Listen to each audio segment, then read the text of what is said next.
कोई पता नहीं है समय कौन सी मोड़ पर किसको ले जा करके कब खड़ा कर दे। मेरे भाइयों, गजी की साड़ी और छीट का लहंगा मैया ने पहन लिया, फटे पुराने वस्त्र पहन करके गेहूं नहीं परिचिति जौ दे दिए गए, नमक दे दिया गया, फटा हुआ बांस मैया लेकर के परिचित जी काग बिड़ारने के लिए आज जा रही है। झोपड़ी रखवा दी गई, महलों को छोड़ करके जैसे ही झोपड़ी की ओर चली है, पहले तो परिचित जी हजारों दासियां पीछे पीछे घूमा करती थी, लेकिन अब कोई पास नहीं है, कोई दासी नहीं है। याद रखना, परिचित जी बनी बनी के चेहरे पर लाखों निशान होते हैं, और जब बन के बिगड़ जाती है तो दुश्मन हजार। हितकारी, व्यवहारी, घरवारी, परिवारी, परिचित जी जब सब रूठ जाते हैं, जब पैसा पास नहीं होता है, मैया ने फटे पुराने वस्त्र पहन लिए, सिर भर जौ ले लिए, नमक ले लिया, उसी झोपड़ी में जाकर के मैया रहने लगी।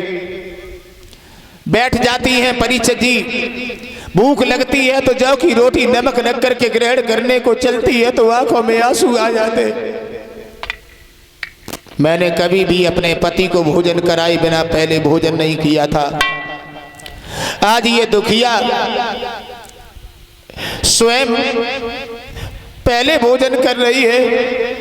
मेरे भाइयों, याद रखना, उसी समय एक दिन का जिक्र है, आधी रात्रि का समय था परिचित जी। आधी रात्रि के समय पर आज वो मैया जो है मरने के लिए परिचित जी जंगल की ओर जा रही है।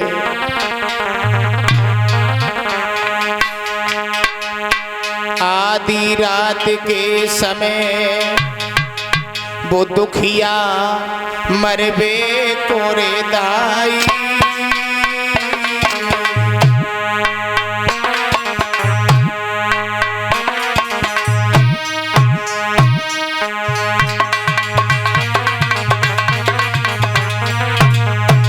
भैया आधी रात के वक्त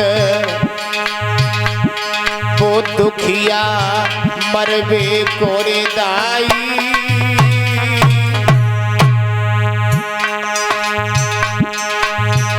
मरबे काजे मैया जंगल में पहुंची जाई।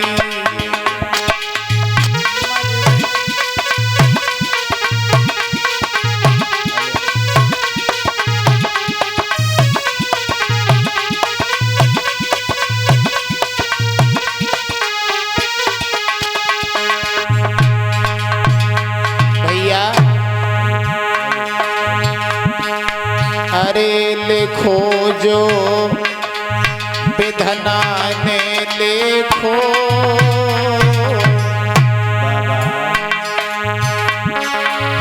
अरे लिखो जो विधना ने लिखो,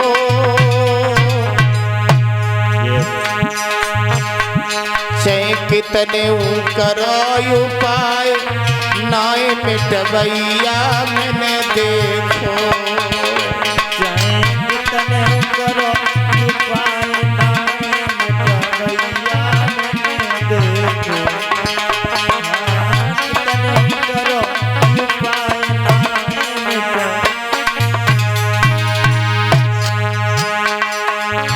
अरे हरि हर बोलो मेरे भैया,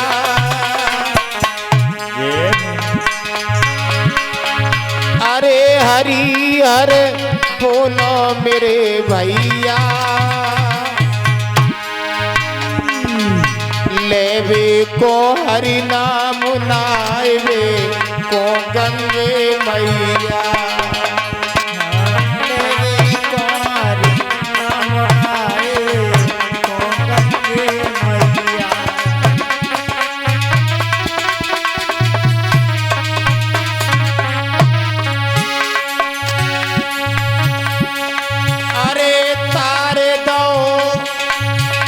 बने नंदा नाई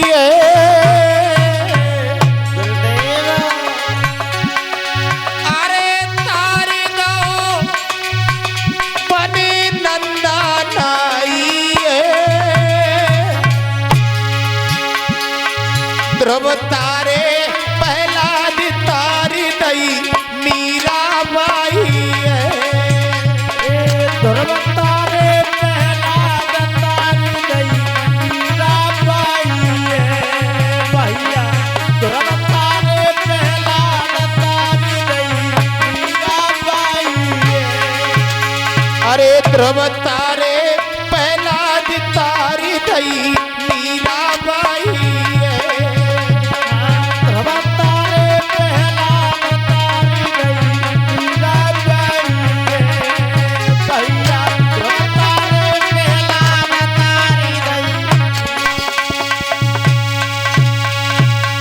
आज मैया सुनीति परीक्षित जी मरने के लिए जंगल की ओर जा रही हैं। सोचती हैं ऐसे जीने से तो मर जाना ही अच्छा है। हमारे पति भी मेरे पास नहीं आते, अयोध्या की कोई दासी भी मेरे पास नहीं आती, हमारे गर्भ से कोई बच्चा भी पैदा नहीं हुआ। ऐसे जीने से तो मैं अपने प्राणों की आहुति दे दूंगी तो अच्छा है। और याद रखना परीक्षित जी, प्राणी जिस डाली को पकड़े वो डाली टूट जाए, जिस दरवाजे की ओर जाए वो दरवाजा बंद नजर आए, अंत में मरने के अलावा कुछ दिखाई नहीं देता है उस प्राणी को। सुनीति मरने के लिए परीक्षित जी उसी जंगल में जाकर के पहुंच जाती है। अंधेरे कुआं के पास में बैठ करके वो दुखिया परीक्षित जी फपक फपक करके बहुत रोई। आज इसी कुआं में गिर करके मैं अपनी जीवन लीला को समाप्त कर लूंगी। इसी कुआं में गिर करके मैं अपनी जीवन लीला को समाप्त कर लूंगी, मर जाऊंगी। हे देवताओं, हे मुनि वृंदो, अगर तुम देख रहे हो तो हमारे पति से जाकर के कह देना कि तुम्हारी प्रथम प्रिया सुनीति ने आत्महत्या कर ली।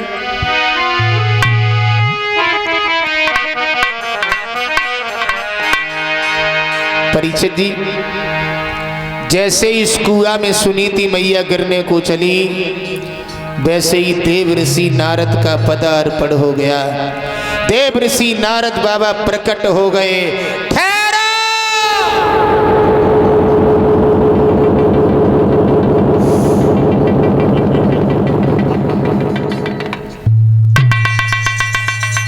हे लड़की, आधी रात्रि के समय पर इस कुआं में गिरने के लिए तुम क्यों आई हो? कौन हो तुम? महात्मा जी, रो नहीं, हमें ये बताओ तुम हो कौन? मैं? हाँ तुम। मैं महाराज उत्तानपाद की धर्म पत्नी हूँ। रो नहीं, देखने में तो हम भी समझ रहे थे तुम किसी राजा की राजकुमारी लग रही हो, लेकिन आधी रात्रि के समय पर इस कुआं में गिरने के लिए क्यों जा रही हो? क्यों? महात्मा जी, मुझे मर जाने दीजिए, मरने के अलावा जिंदगी में कुछ है ही नहीं। मतलब ये है, अगर आप सच्चे साधु हो, अपनी योग शक्ति के द्वारा पता लगा सकते हो एक अबला अपने प्राणों की आहुति क्यों देती है। नारद कहने लगे, देवी हमारे एक सवाल का हमें उत्तर दे दो। और मैं समझ गया तुम क्यों मरने के लिए आई हो लड़की। सुनो, के बरसा थोड़ी भाई के कम गो किसान।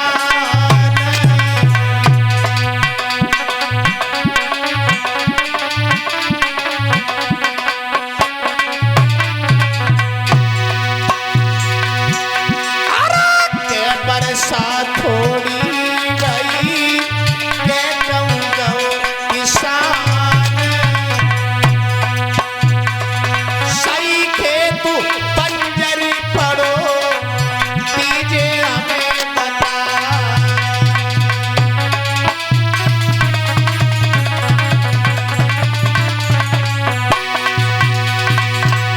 सुनीति मैया बोली, बाबा अरे ना बरसा थोड़ी किसान खेत बीज ओढ़े नहीं ताल की रनुआ।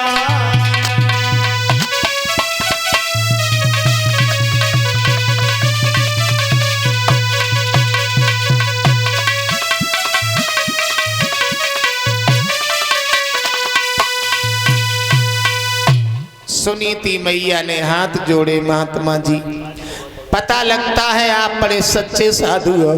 हमारे गर्भ से कोई बच्चा पैदा नहीं हुआ, इसीलिए हम मरने के लिए इस जंगल में चली आई हूँ।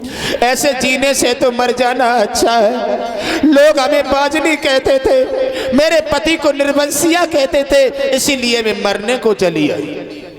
इसी बीच में सचिन यादव नगला मथुरी से 50 रुपया भेज रहे हैं। पंकज यादव सनौ ब्रजपाल सिंह नगला मथुरी से कथा मालिक, उनकी तरफ से हमारे पास 101 रुपये आए हैं। भगवान से कामना करेंगे भगवान समाज का सम्मान प्राप्त होता रहे, कलश वाली बहनाएं हमारी खड़ी हो जाए। नारद बाबा ने परिचय जी सुनीति मैया की आंखों में आंसू देखे तो आंसू देखे नहीं गए, क्योंकि गोस्वामी तुलसीदास जी लिखते हैं, संत हृदय नवनीते समाना। संतों का हृदय नवनीत मक्खन की तरह से कोमल होता है। परिचित जी, नारद बाबा ने मैया के आंखों में आंसू देखे तो हृदय पिघल गया।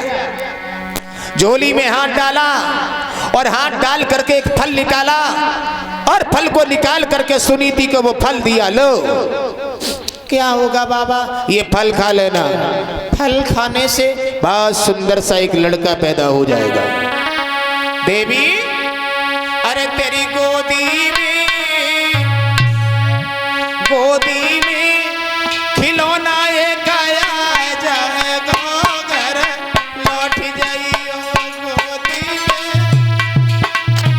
आई जाएगो घर लौट जाइयो गोदी में, खिलौना एक आई जाएगो घर लौट जाइयो। आवाज लगाई है लड़की गोदी में, गोदी में ललाए गया जाए तो घर लौट गई। और गोदी आई जाएगो घर लौट जाइयो गोदी में, खिलौना एक आई जाएगो घर लौट जाइयो। ए लड़की बोलो बोलो बाबा।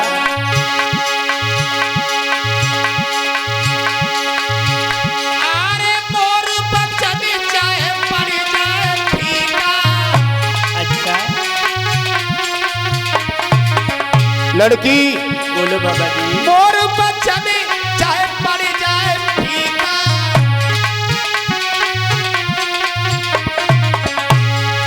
संत बचन पत्थर की मीठा।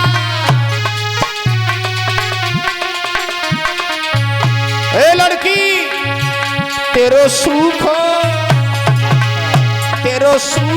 बाग लहराए जाए वो घर लौट जाइयो।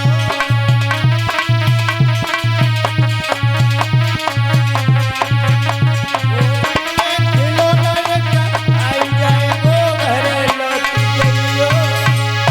गोदी में लला एक आए जाए वो घर लौट जाइयो। गोदी में लला एक आई जाएगो घर लौट जाइयो।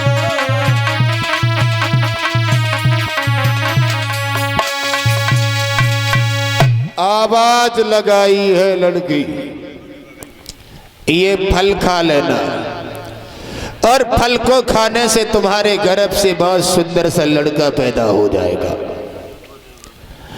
इतना सुंदर बालक पैदा होगा जो भगवान का बहुत बड़ा भक्त निकलेगा। परीक्षित जी सुनीति मैया ने फल तो ले लिया लेकिन भरोसा नहीं हुआ। महात्मा जी बड़े बड़े साधु संत महात्मा मैंने देखे, वो वचन दे गए लेकिन कोई भी मेरे गर्भ से कभी पुत्र पैदा नहीं हुआ। नारद कहने लगे अगर लड़का ना हो जाए, अगर लड़का पैदा ना हो, इस महात्मा के नाम पर कभी भरोसा नहीं करना, कभी महात्मा पर भरोसा नहीं करना। और ये कुआं भी कहीं नहीं चला गया है, इसी कुआं में आकर के गिर जाना, मर जाना। देव ऋषि नारद बाबा को उसी दिन झूठा साबित कर देना।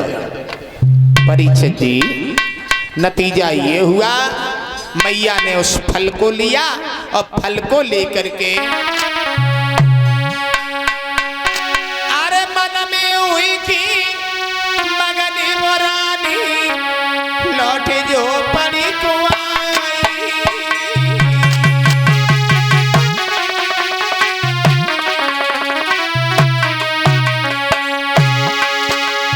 लौट आई वो मैया।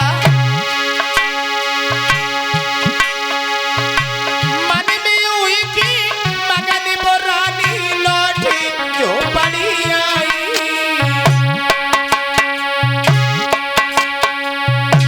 फल को लीनो खाए रे,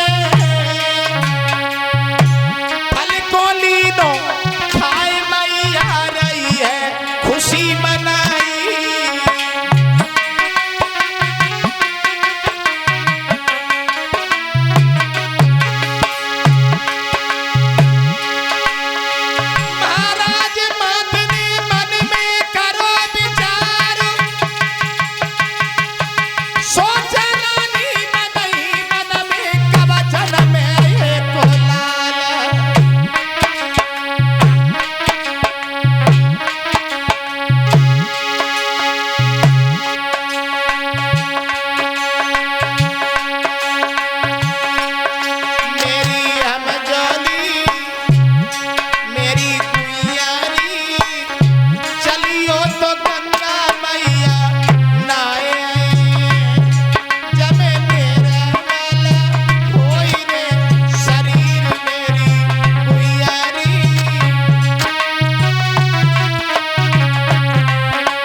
परीक्षित जी, मैया ने उस फल को लिया और फल को लेकर के मेरी माताओं बहनाओं झोपड़ी में आकर के फल को ग्रहण कर लिया।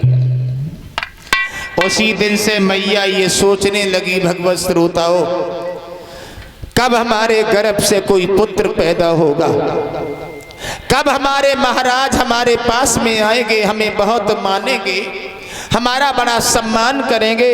अयोध्या की देवियां आकर के मेरा सम्मान करेंगी, हजारों दासियां मेरा सम्मान करेंगी। आज मैया के दिल में परीक्षित जी आकांक्षाएं।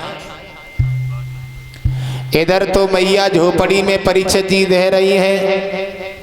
अब थोड़ी देर के लिए इधर आ जाओ। सुरची के साथ में महाराज उत्तानपाद रह रहे हैं। एक दिन महाराज उत्तानपाद ने सुरची से एक बात कही, सुरची कहिए आज हमारा विचार है। काय का विचार है?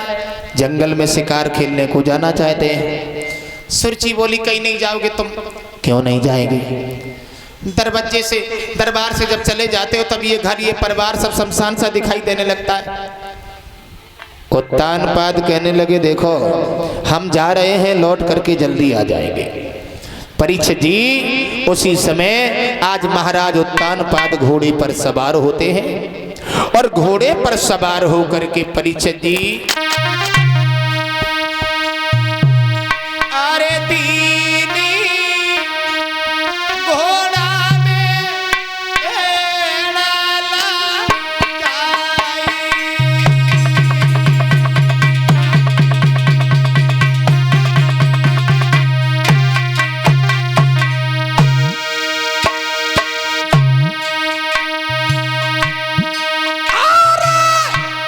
दीनी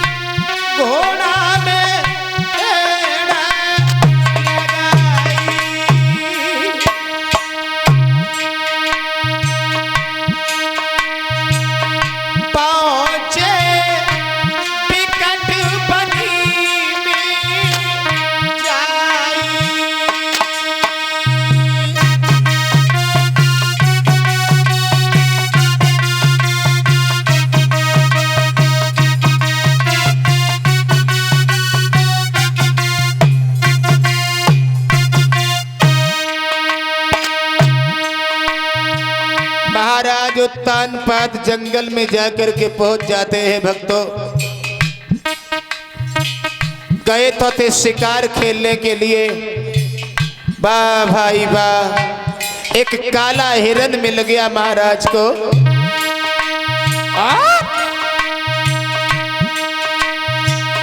एक हिरन की आर गई पिछाई, ले गओ बन के पीछे लिबाई।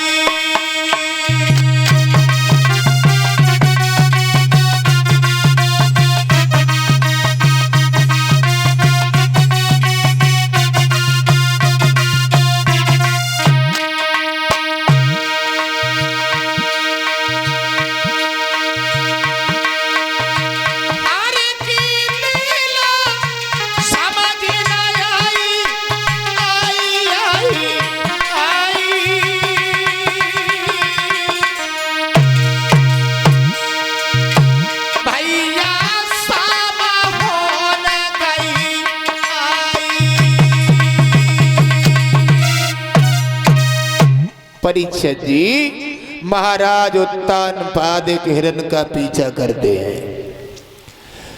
हिरन क्या था, वो तो मामा मारीच बन गया। परीक्षित जी, विधि का विधान, परमेश्वर की गति, वो हिरन महाराज को दूर लेकर के पहुंच गया। नतीजा ये हुआ, शाम हो गई। जब शाम हुई, सुरची ने किवाड़ बंद कर लिए, निद्रा ने दबा लिया। उत्तानपाद जब लौट के आए हैं तो क्या देखा, किवाड़ बंद है। सुरची, किवाड़ी खोलो। कौन? परीक्षित जी किवाड़ खोले। सुरची सो रही है। नतीजा ये हुआ, उसी समय मेरे प्यारे भक्तों, आज